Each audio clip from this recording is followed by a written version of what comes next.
Literary Elements in Works for Children, Chapter 2. Main elements of a literary work: genre, setting, characterization, plot, theme, intertextuality, stance of the implied reader, point of view, and the author's style, voice, tone, and mood.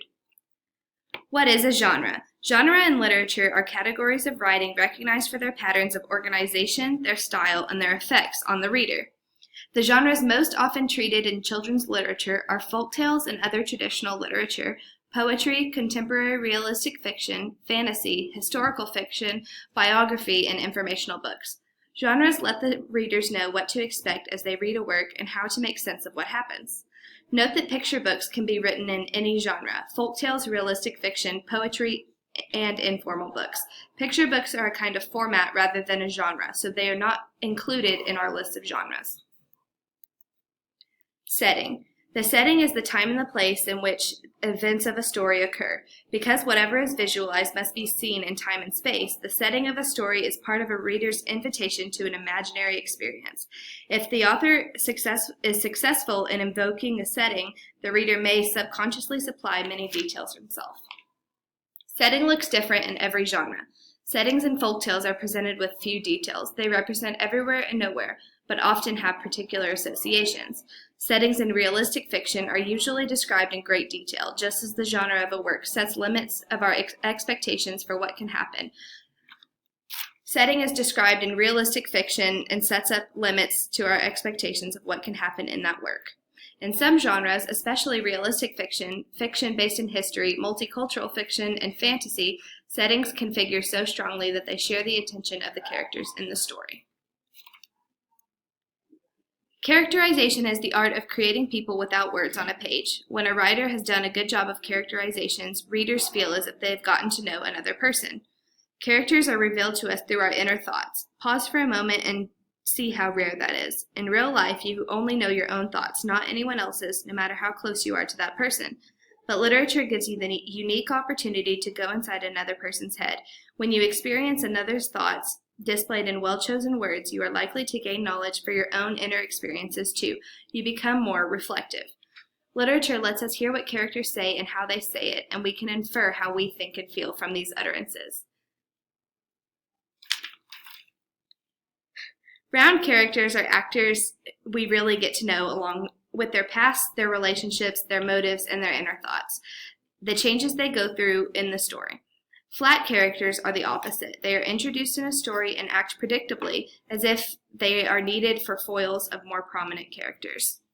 One teaching strategy you could use is to ask your students to create a character map for the main character of whatever literature you are reading. Because these characters influence literary works so heavily, it is important to ensure our students are thinking critically about our characters. A plot is meaningful ordering of events with their consequences. In other words, plot is the conveyor belt that pulls readers through the text, helping them get to know characters and scenes along the way before arriving at a cumulative insight. Plot unfolds when a character is drawn towards a significant goal but faces some kind of conflict in reaching it.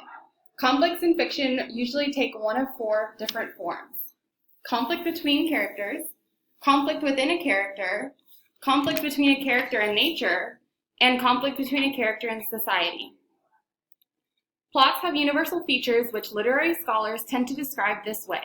A plot begins with an exposition or introduction which provides the information necessary to understand the story. Then comes the complication in which some conflict is introduced and the character or characters begin their attempts to resolve it. The rising action follows from the complication as the characters work their way through the situation in which they find themselves and pursue their goal. Most of the way through the book comes the climax, the point of maximum tension when the character tries to resolve the conflict and things seem to be most at stake. After the climax comes a rapid series of events that can be called falling action.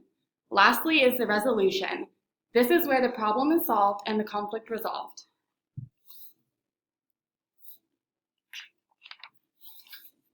Theme in literature is the idea that holds the story together, such as a comment about society, human nature, or the human condition. It is the main idea or central meaning of a piece of writing. Themes may be stated explicitly or suggested implicitly by the text. Explicit themes were once far more common than they are now. Most modern readers don't like to have the moral of stories dictated to them, and explicit themes have largely fallen out of favor.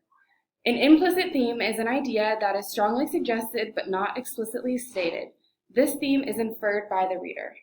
Themes are sometimes represented or symbolized by an image in a story. The reader may also come up with insights that the author did not intend while reading the piece of literature. Intertextuality. Intertextuality is a literary term for the tendency of writers and illustrators to relate aspects of one work to aspects of another. Sometimes the references are allusions, which means the text or the picture refers explicitly to other works. Other kinds of intertextuality can be more subtle. Subtle intertextuality is a way writers reward readers by helping them to develop a fabric of literary understanding and also pay homage to other writers and artists.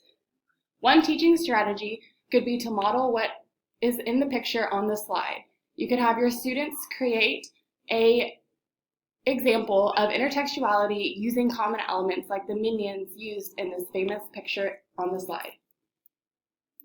The stance of the implied reader is one more device written into a work besides the plot, setting, characters, and theme. The implied reader is the ideal interpreter of a work as imagined by the author. As they begin to read a work, actual readers implicitly take the perspective of the implied reader and begin to have an emotional and intellectual reactions to the works in ways the author had scripted for them. There are at least 3 ways in which the actual reader can take the stance of the implied reader. The first is by identifying with characters, the second is by taking a moral perspective on the story, and the third is by filling in gaps to make the story work.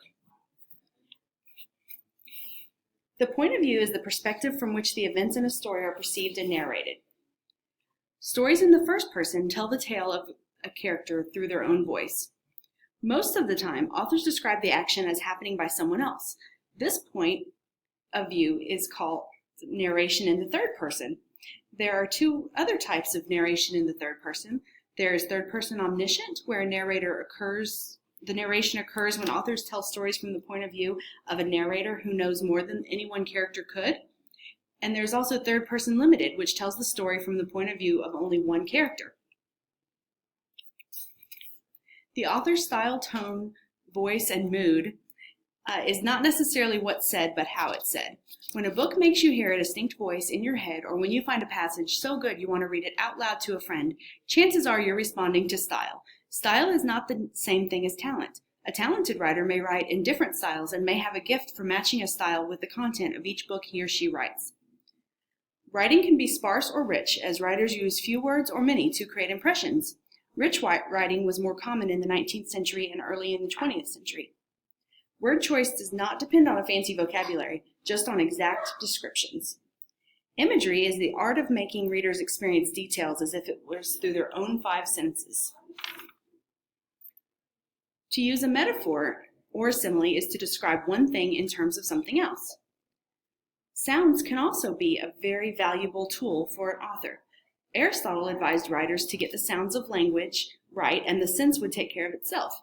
In the voice of a good prose writer, the sound of language speaks almost as beautifully as they do in poetry.